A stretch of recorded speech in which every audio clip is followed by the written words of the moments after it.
ನಮಸ್ಕಾರ. ಇವತ್ತು ನಾನು ಈ ಸೀರೆಗೆ ಬೇಬಿ ಕುಚ್ಚು ಹಾಕ್ತಾಯಿದ್ದೀನಿ. ಯಾವ ಥರ ಹಾಕೋದಂತ ನೋಡೋಣ ಬನ್ನಿ. ಮೊದಲು ಸೀರೆ ಕಲರ್ ನೋಡಿ, ಯಾವ ಕಲರ್ ಇದೆ ಆ ಕಲರ್ ಸಿಲ್ಕ್ ಥ್ರೆಡ್ ತಗೋಬೇಕು. ಬಾರ್ಡರ್ ಕಲರ್ದೊಂದು ಸಿಲ್ಕ್ ಥ್ರೆಡ್ ತಗೋಬೇಕು. ಮೊದಲು ಫುಲ್ ಥ್ರೆಡ್ ಏನು ಯೂಸ್ ಆಗೋಲ್ಲ, ಒಂದು ಮುಕ್ಕಾಲು ಥ್ರೆಡ್ ಆದರೆ ಸಾಕು ಒಂದು ಥ್ರೆಡ್ಡಲ್ಲಿ. ಮತ್ತು ಸೀರೆ ಕಲರ್ ಒಂದು ತಗೋಬೇಕು. 2 ಥ್ರೆಡ್ ಯೂಸ್ ಮಾಡೋದ್ರಿಂದ ಫುಲ್ ಥ್ರೆಡ್ ಏನು ಖಾಲಿ ಆಗೋಲ್ಲ ಒಂದು ಸೀರೆಗೆ. 2 ಥ್ರೆಡ್ಡಲ್ಲೂ ಒಂದು 50-60% ಥ್ರೆಡ್ ಯೂಸ್ ಮಾಡಿದ್ರೆ ಸಾಕು. ಬಾರ್ಡರು ಕಾಪರ್ ಇರೋದ್ರಿಂದ ಕಾಪರ್ ಕಲರ್ ಥ್ರೆಡ್ ಒಂದು ತಗೊಳ್ತಾ ಇದ್ದೀನಿ.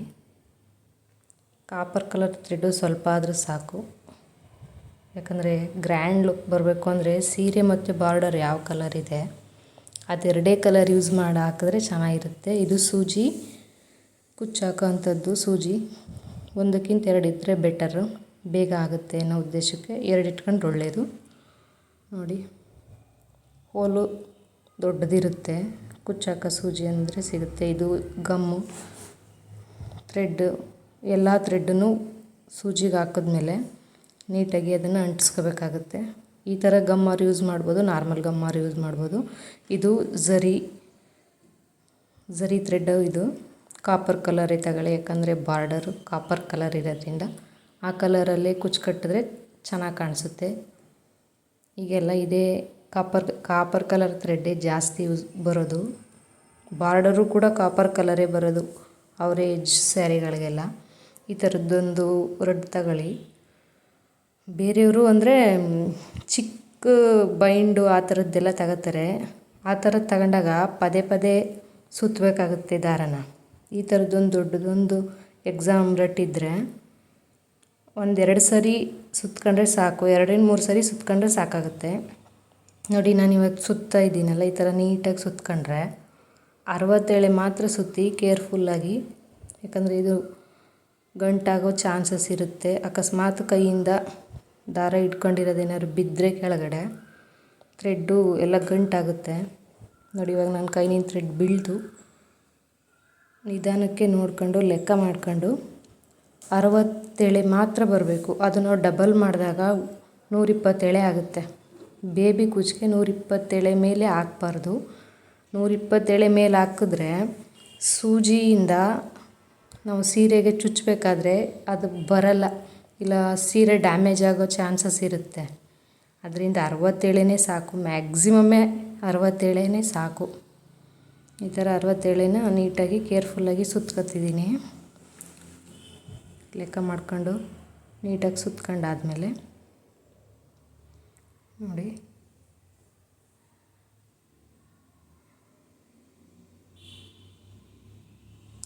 ಈ ಥರ ಸುತ್ಕೋಬೇಕು. ಸ್ವಲ್ಪ ಲೇಟಾಗುತ್ತೆ, ಇದು ತುಂಬ ಏನು ಲೇಟ್ ಆಗೋಲ್ಲ. ಆಯಿತು ನೋಡಿ, ಇವಾಗ 60 ಎಳೆ ಆಯಿತು. 60 ಎಳೆ ಆದಮೇಲೆ ಎಲ್ಲನೂ ಒಂದು ಕಡೆ ಈ ಥರ ನೀಟಾಗಿ ಇಟ್ಕೋಬೇಕು. ಕೆಳಗಡೆ ಒಂದು ಥ್ರೆಡ್ ಬಿಡ್ದಂಗೆ ನೀಟಾಗಿ ಎಲ್ಲನೂ ಇಟ್ಕೊಂಡು ನೋಡಿ, ಈ ಥರ ಕಾಣಿಸುತ್ತೆ ನಿಮಗೆ, ನೋಡ್ಬೋದು. 60 ಎಳೆ ಸಾಕು. 60 ಎಳೆಗೆ ಇಷ್ಟು ದಪ್ಪ ಕಾಣಿಸ್ತಾ ಇದೆ ಅಂದರೆ ಇದನ್ನು ಸೀರೆಗೆ ಡಬಲ್ ಹಾಕಿದಾಗ 120 ಎಳೆ ಇನ್ನೆಷ್ಟು ದಪ್ಪ ಕಾಣಿಸ್ಬೋದು. ಇಲ್ಲಿ ಲಾಸ್ಟ್ ಥ್ರೆಡ್ ಇರುತ್ತಲ್ಲ, ಅದ್ರ ಕೊನೆಗೆ ಹಿಡ್ಕೊಳ್ಳಿ ಕಟ್ ಮಾಡೋದಕ್ಕೆ. ಇದನ್ನು ಸ್ವಲ್ಪ ಟೈಟಾಗಿ ಹಿಡ್ಕೋಬೇಕು ನೀವು, ಇಲ್ಲಾಂತಂದರೆ ಕಟ್ ಮಾಡಿದಾಗ ಥ್ರೆಡ್ಡು ಆ ಕಡೆ ಈ ಕಡೆ ಹೋಗೋ ಚಾನ್ಸ್ ಇರುತ್ತೆ. ಅದರಿಂದ ಬಿಗಿಯಾಗಿ ಹಿಡ್ಕೊಳ್ಳಿ. ಮೊದಲು ಬಿಗಿಯಾಗಿ ಹಿಡ್ಕೊಂಡು ಶಾರ್ಪಾಗಿರೋ ಸೀಸರ್ ಆಗಬೇಕು. ಒಂದೇ ಸರಿ ಕಟ್ ಮಾಡಿದ್ರೆ ಚೆನ್ನಾಗಿರುತ್ತೆ. ನೋಡಿ, ಶಾರ್ಪಾಗಿರೋ ಸೀಸರ್ ತಗೊಂಡು ಒಂದೇ ಸರಿ ಕಟ್ ಮಾಡಬೇಕು ನೀಟಾಗಿ, ಯಾಕಂದರೆ ಅದು ಸುತ್ತಿರೋದ್ರಿಂದ ಟೈಟ್ ಇರುತ್ತೆ ಥ್ರೆಡ್ಡು. ಟೈಟ್ ಇರೋದ್ರಿಂದ ಅದು ಆ ಕಡೆ ಈ ಕಡೆ ಆಗೋ ಚಾನ್ಸ್ ಜಾಸ್ತಿ ಇರುತ್ತೆ. ಅದರಿಂದ ಹಿಡ್ದಿರೋ ಹಿಡಿನ ಬಿಗಿಯಾಗಿ ಹಿಡ್ಕೊಂಡು ನೋಡಿ, ಇವಾಗ ನಾನು ತೋರಿಸ್ತಾ ಇದ್ದೀನಲ್ಲ, ಈ ಥರ ನೀಟಾಗಿ ಹಿಡ್ಕೋಬೇಕು. ಯಾವುದೇ ಕಾರಣಕ್ಕೂ ಥ್ರೆಡ್ನ ರೌಂಡ್ ಶೇಪಲ್ಲಿ ಹಿಡ್ಕೊಳ್ಳೋಕೆ ಹೋಗಬೇಡಿ.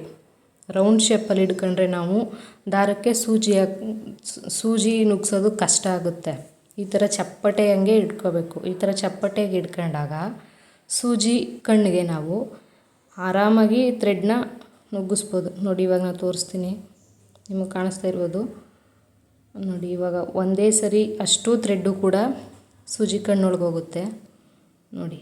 ಚಪ್ಪಟೆ ಹಂಗೆ ನಾನು ಇಲ್ಲಿ ಹೆಂಗೆ ತೋರಿಸ್ತಾ ಇದ್ದೀನಿ ಹಂಗೆ ಇಟ್ಕೊಳ್ಳಿ. ಒಂದೇ ಸರಿ ಹೋಗುತ್ತೆ ನೋಡಿ, ಒಂದೇ ಸರಿ ಹೋಗುತ್ತೆ ನೋಡಿ. ಇದಾದಮೇಲೆ ಕೇರ್ಫುಲ್ಲಾಗಿ ಈ ಕಡೆ ಬಿಗಿಯಾಗಿ ಇಟ್ಕೊಳ್ಳಿ.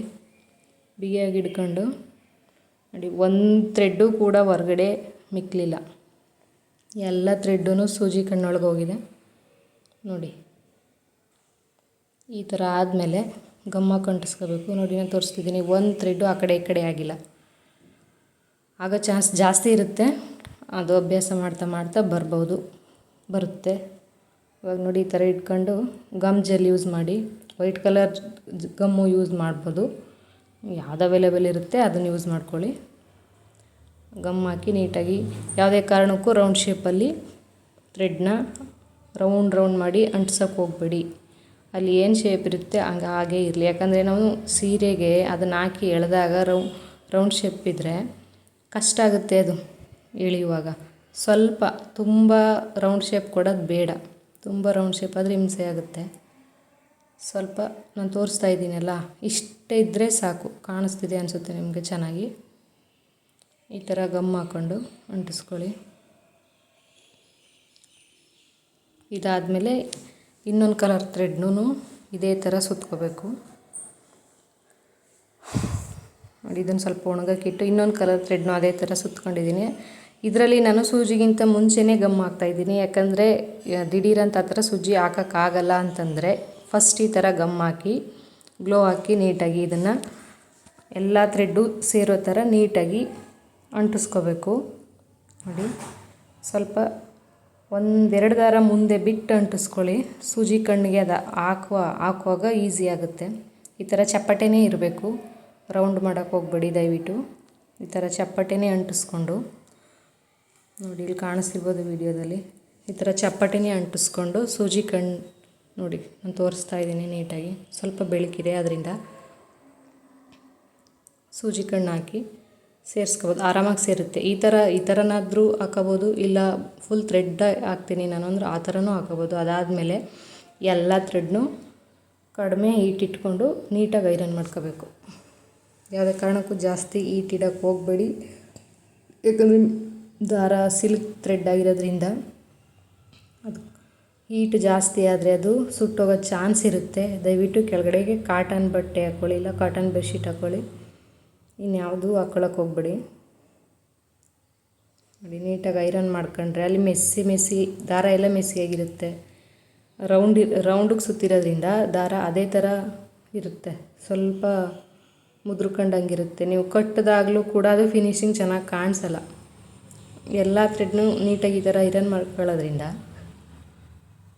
ಚೆನ್ನಾಗಿ ಕಾಣಿಸುತ್ತೆ. ಕುಚ್ಚನ್ನ ಸೀರೆ ಕಟ್ಟಿದಾಗ ತುಂಬ ಚೆನ್ನಾಗಿ ಕಾಣಿಸುತ್ತೆ ನೋಡಿ. ನಾನು ತೋರಿಸ್ತಾ ಇದ್ದೀನಿ ಇಲ್ಲಿ. ಈ ಥರ ಎಲ್ಲನೂ ಐರನ್ ಮಾಡ್ಕೋಬೇಕು. ಇದು ಕಾಪರ್ ಕಲರ್ ಥ್ರೆಡ್ಡು ನೋಡಿ. ಸ್ವಲ್ಪ ಜಾಸ್ತಿನೇ ಎಲ್ಲ ಮುದ್ರಕೊಂಡಂಗಾಗಿದೆ ಥ್ರೆಡ್ಡು ಸುತ್ತಿರೋದು. ಇದು ಮೋಸ್ಟ್ಲಿ ಆವಾಗಲೇ ಸುತ್ತಿಟ್ಟಿದ್ದೆ, ಅದಕ್ಕೆ ಈ ಥರ ಆಗಿದೆ. ನೀಟಾಗಿ ಐರನ್ ಮಾಡ್ಕೊಳ್ಳಿ. ಹೀಟ್ ಅಷ್ಟೇ ಇರಲಿ, ದಯವಿಟ್ಟು ಹೀಟ್ ಜಾಸ್ತಿ ಮಾಡೋಕ್ಕೆ ಹೋಗಬೇಡಿ. ಹೀಟ್ ಜಾಸ್ತಿ ಆದಾಗ ಸುಟ್ಟೋಗೋ ಚಾನ್ಸಸ್ ಜಾಸ್ತಿ ಇದೆ.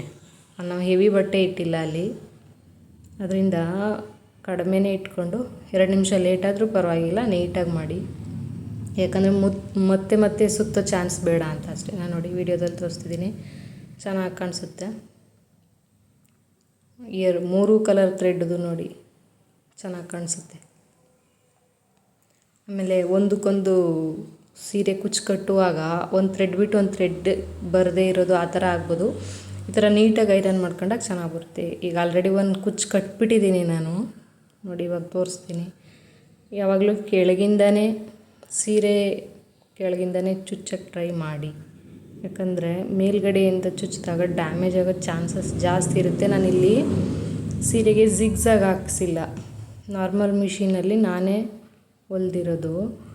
ಅದರಿಂದ ಸ್ವಲ್ಪ ಕಷ್ಟ ಅನ್ನಿಸ್ಬೋದು. ಯಾಕಂದರೆ ಇದು ಬಾರ್ಡರ್ ಇರೋ ಜಾಗ ಆಗಿರೋದ್ರಿಂದ ಸ್ವಲ್ಪ ಕಷ್ಟ ಅನ್ನಿಸ್ಬೋದು ಅಷ್ಟೇ. ಆದರೆ ಕೇರ್ಫುಲ್ಲಾಗಿ ಹಾಕಿದ್ರೆ ನೋಡ್ಕೊಂಡು ಏನೂ ಆಗಲ್ಲ. ಆ ಬಾರ್ಡರು ಇರೋ ತನಕ ಮಾತ್ರ ಆ ಥರ ಅನಿಸುತ್ತೆ. ಅಲ್ಲಿಂದ ಮುಂದೆ ಈಸಿ ಆಗುತ್ತೆ ನಮಗೆ. ನೋಡಿ ಈ ಥರ ಹಾಕ್ಕೊಂಡು ಫಸ್ಟ್ ಕುಚ್ಚು ಏನು ಕಟ್ಟಿರ್ತೀವಿ ಅದೇ ಲೆಂತ್ಗೆ ನೀಟಾಗಿ ಹಿಡ್ಕೋಬೇಕು. ಫಸ್ಟು ಸೂಜಿ ಶಾರ್ಪ್ ಇರುತ್ತೆ, ಕೇರ್ಫುಲ್ಲಾಗಿ ಹಾಕಬೇಕು. ಅದೇ ಮೊದಲೇ ಕುಚ್ಚು ಏನು ಲೆಂತ್ ಕೊಟ್ಟಿರ್ತೀವಿ, ನಾವು ಲೆಂತ್ ಕೊಟ್ಟು ಕಟ್ ಮಾಡಿರ್ತೀವಿ ಅದೇ ಲೆಂತ್ ಕಟ್ ಮಾಡ್ಕೋಬೇಕು. ಆಮೇಲೆ ಝರಿ ಥ್ರೆಡ್ ತಗೊಂಡು ನೀಟಾಗಿ ಝರಿ ಥ್ರೆಡ್ನ ಸೂಜಿಗೆ ಹಾಕಾದರೂ ಕಟ್ಬೋದು, ಹೀಗೆ ಕಟ್ಬೋದು. ಹೀಗೆ ಕಟ್ಟೋದು ಉತ್ತಮ, ಯಾಕಂದರೆ ಸೂಜಿಗೆ ಕಟ್ಟೋದ್ರಿಂದ ಪದೇ ಪದೇ ನಾವು ಅದನ್ನು ಸೂಜಿಗೆ ಹಾಕಬೇಕಾಗುತ್ತೆ. ಇದಾದರೆ ಸೂಜಿಗೆ ಹಾಕುವಾಗಿಲ್ಲ, ಇದನ್ನು ಅಭ್ಯಾಸ ಮಾಡ್ಕೊಂಡ್ರೆ ಒಳ್ಳೆಯದು. ಇದಾದರೆ ಬೇಗ ಆಗುತ್ತೆ, ಸೂಜಿಲಿ ಪದೇ ಪದೇ ಗಂಟು ಬೀಳುತ್ತೆ. ಒಂದು ಸರಿ ಮಿಸ್ ಆದರೆ ಫುಲ್ ದಾರ ತೆಗಿಬೇಕಾಗುತ್ತೆ. ಇದು ಹಂಗಲ್ಲ, ಇದು 4 ಸುತ್ತು ಹಾಕಿದರೂ ಇನ್ನೊಂದು ಸ್ವಲ್ಪ ದಾರ ತಗೊಂಡು ಅದ್ರ ಮೇಲೆ ಸುತ್ತಾಕಿ ಕಂಪ್ಲೀಟ್ ಮಾಡ್ಕೋಬೋದು. ನೋಡಿ ಇದನ್ನು ನೀಟಾಗಿ ಕಟ್ ಮಾಡ್ಕೊಳ್ಳಿ, ಟ್ರಿಮ್ ಮಾಡ್ಕೊಳ್ಳಿ ನೀಟಾಗಿ. ಕಟ್ಟಾದಮೇಲೆ ಒಂದು ಸರಿ ನೀಟಾಗಿ ಟ್ರಿಮ್ ಮಾಡ್ಕೋಬೇಕಾಗುತ್ತೆ. ಈಗ ಸಿಂಪಲಾಗಿ ಟ್ರಿಮ್ ಮಾಡ್ಕೊಂಡಿರಿ ಲೆಂತ್ಗೆ ತಕ್ಕಂಗೆ. ಆಮೇಲೆ ನೀಟಾಗಿ ಹಿಂಗೆ ಕಟ್ಟಿ ಒಂದು 10 ಸುತ್ತಾದಮೇಲೆ ನೀಟಾಗಿ ಬಿಗಿಯಾಗಿ 10 ಸುತ್ತಿ ಆಮೇಲೆ ಹೂ ಕಟ್ತೀವಲ್ಲ ನಾವು, ಹೂ ಕಟ್ಟೋ ಥರ ಒಂದು 10 ಗಂಟು ಹಾಕಿ. 10 ಗಂಟು ಬೇಕಾಗಲ್ಲ, ಒಂದು 7ರಿಂದ 6 ಅಷ್ಟೇ. 10 ಗಂಟು ಹಾಕಿ. ನಿಮಗೆ ಬೇಕು ಅಂದರೆ ಕಡಿಮೆ ಹಾಕ್ಕೊಂಡ್ರೂ ನಡೆಯುತ್ತೆ. ನೋಡಿ ಈ ಥರ ಹೂ ಕಟ್ಟೋ ಥರ ಹಾಕಿ ಫಿನಿಷ್ ಮಾಡಿ. ಈ ಥರ ಕಟ್ಟಾದಮೇಲೆ ಸಿಸರಲ್ಲಿ ನೀಟಾಗಿ ಟ್ರಿಮ್ ಮಾಡ್ಕೊಳ್ಳಿ. ನೀಟಾಗಿ ಟ್ರಿಮ್ ಮಾಡ್ಕೋಬೇಕು. ನೋಡಿ ಇವಾಗ ಆಯಿತು. ಇದೇ ಥರ ಸೀರೆ ಫುಲ್ ಹಾಕಬೇಕು. ಡಬಲ್ ಕಲರ್ ಇರೋದ್ರಿಂದ ಎರಡನ್ನೂ ಶೇರ್ ಮಾಡ್ಕೊಂಡು ಹಾಕಿ ಈ ಥರ ಟ್ರಿಮ್ ಮಾಡ್ಕೋಬೇಕು. ಚೆನ್ನಾಗಿ ಕಾಣಿಸುತ್ತೆ. ಇದೆರಡು ಕಲರು ಕೂಡ ಚೆನ್ನಾಗಿದೆ, ರಾಯಲ್ ಕಲರ್ಸ್ ಇದೆ ನೋಡಿ, ಚೆನ್ನಾಗಿ ಕಾಣಿಸುತ್ತೆ. ನೋಡಿ ನಾನು 2 ಕಲರು 5 ಕುಚ್ಚು ಕಟ್ತಿದ್ದೀನಿ ಇವಾಗ. ಈ ಕಲರ್ 5 ಕುಚ್ಚು, ಈ ಕಲರ್ 5 ಕುಚ್ಚು, ಗ್ರೀನ್ ಕಲರ್ ಮತ್ತು ಪಿಂಕ್ ಕಲರ್ ಎರಡು 5 ಕಲರ್ ಕುಚ್ಚು ಕಟ್ಟಿದ್ದೀನಿ. ಇಲ್ಲಿ ನಾನು ಕಾಪರ್ ಕಲರ್ ಥ್ರೆಡ್ ತಗೊಂಡಿದ್ದೆ, ಅದನ್ನು ಯೂಸ್ ಮಾಡಿಲ್ಲ. ಯಾಕಂದರೆ ಇದು 2 ಕಲರೇ ಗ್ರ್ಯಾಂಡಾಗಿ ಕಾಣಿಸ್ತಿರೋದ್ರಿಂದ ಅದು ಹಾಕೋದು ಬೇಡ ಅನ್ನಿಸ್ತು ನನಗೆ. ಸೀರೆ ಫುಲ್ ಹಾಕಿದ್ದೀನಿ ಇದೇ ಕಲರ್, 2 ಕಲರಲ್ಲೇ. ನೋಡಿ ಫಿನಿಶಿಂಗ್ ಆಗಿದೆ, ಫೈನಲ್ ಔಟ್ಪುಟ್ ಇದು. ನೋಡಿ ಎಲ್ಲನೂ ಕೂಡ ನೀಟಾಗಿ ಟ್ರಿಮ್ ಮಾಡ್ಕೋಬೇಕು. ಒಂದೇ ಲೆಂತ್ಗೆ ನೀಟಾಗಿ ಟ್ರಿಮ್ ಮಾಡ್ಕೊಂಡಾಗ ಚೆನ್ನಾಗಿ ಕಾಣಿಸುತ್ತೆ. ನಾನು ಸೋಫಾ ಮೇಲೆ ಇಟ್ಟಿರೋದ್ರಿಂದ ಈ ಥರ ಕಾಣಿಸುತ್ತೆ. ವೇರ್ ಮಾಡಿದಾಗ ಇನ್ನೂ ಚೆನ್ನಾಗಿ ಕಾಣಿಸುತ್ತೆ. ನೋಡಿ ಇವಾಗ ವೇರ್ ಮಾಡಿ ತೋರಿಸ್ತಾ ಇದ್ದೀನಿ. ಸ್ಲೋ ಮೋಷನಲ್ಲಿ ಹಾಕಿದ್ದೀನಿ ನೀಟಾಗಿ ಕಾಣಲಿ ಅನ್ನೋ ಕಾರಣಕ್ಕೆ. ನೋಡಿ ವೇರ್ ಮಾಡಿದಾಗ ಚೆನ್ನಾಗಿ ಕಾಣಿಸುತ್ತೆ. ಫುಲ್ ಸೀರೆ ಫುಲ್ಲು ಚೆನ್ನಾಗಿ ಕಾಣಿಸುತ್ತೆ, ನೋಡ್ಬೋದು ಇಲ್ಲಿ.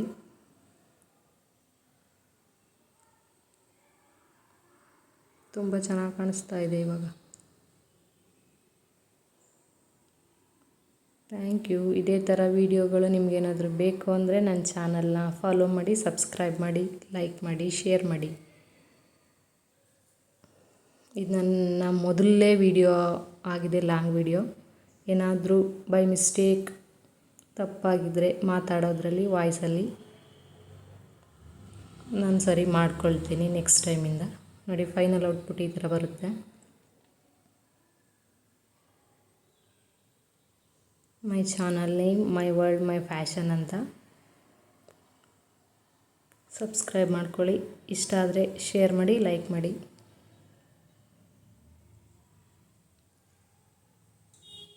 Thank you so much.